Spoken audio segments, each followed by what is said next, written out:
Hey everyone, it's Synth Designer back at it again with another Sound Design Basics video.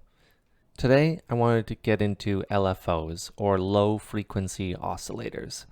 Before I get into it, I just wanted to say if you're enjoying this series, please consider liking and subscribing. So let's get into LFOs and how we can use them. Of course, LFOs have tons of uses. I really wanted to show you some basic uses, mostly how they function with filters. Again, I'm using Serum because I just wanted to show you in a visual aspect how it functions, but I'll also show you how it works on GMS just to give you something from a stock plugin.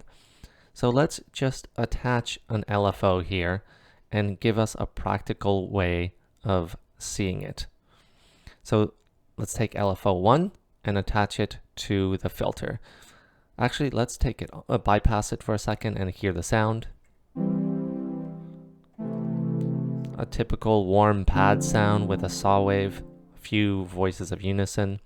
So let's turn it on. And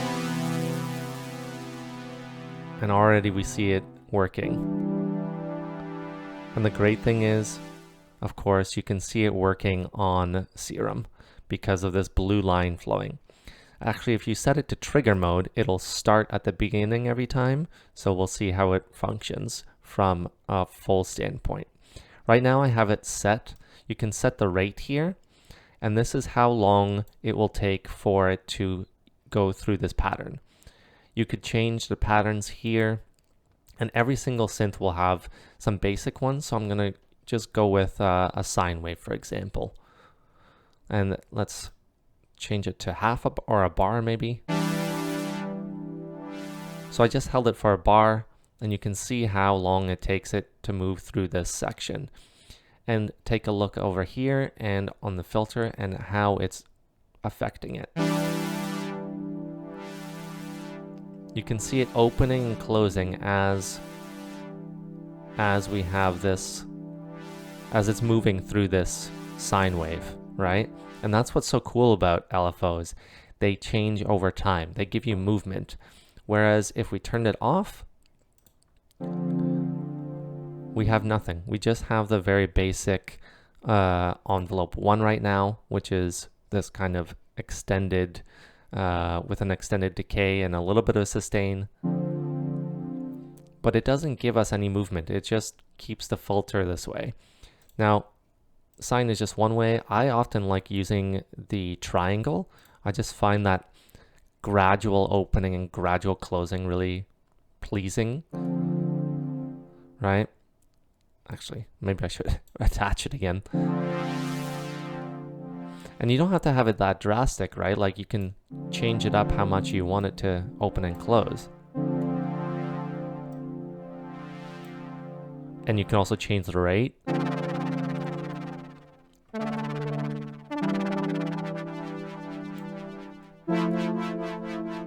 And this is what's so cool about them. Like, it just gives you that amazing dimension to the sound.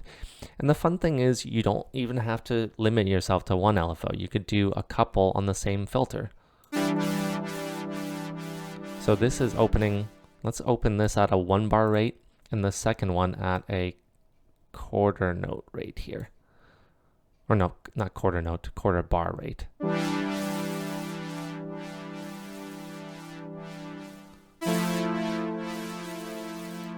Or open this even slower maybe. So as this opens and closes, the other one is constantly opening and closing, right? So there's a lot of ways to do this.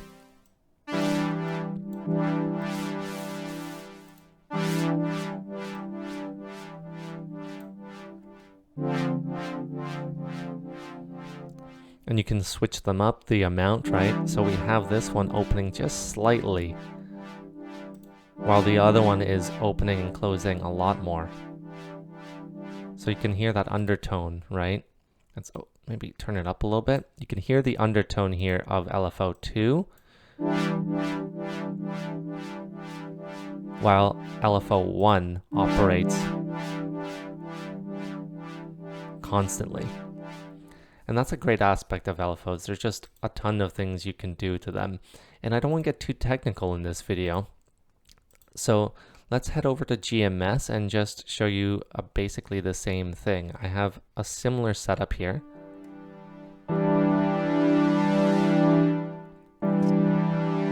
So I actually have the envelope on, so let's just take that off. And let's set up an LFO to the filter as well here. So here's the filter section here that we showed before. And let's turn this rate up to, let's turn it up to a bar. And you can slowly increase it with the amount here.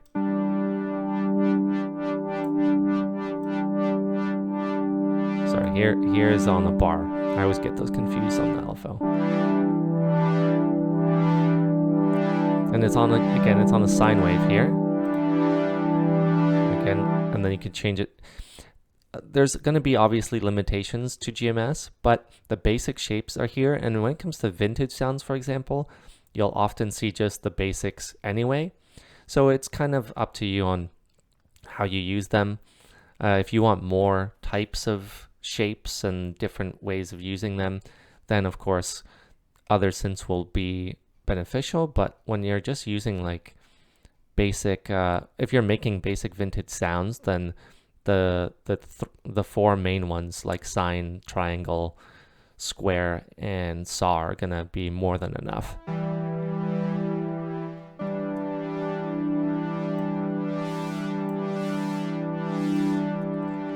And again, it's opening up more or less.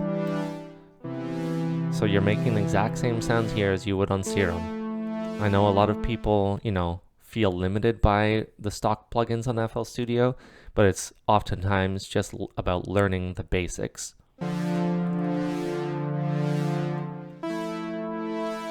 And again, you can change the amount here. And it's not as though you're limited just to one. Again, you can have a second one here.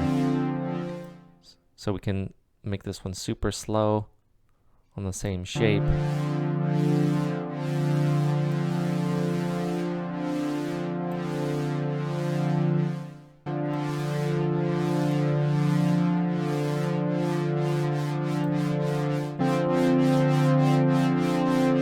So you can hear the one opening up in the background while the other one operates on a constant basis.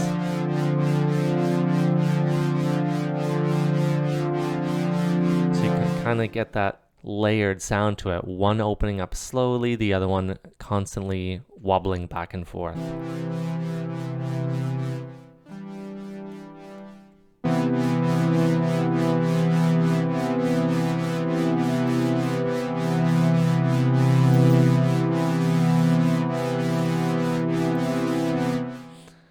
So those are just the basic ways you can use LFOs. Now, remember, this is a change over time. So you can use this in a lot of different ways other than filters.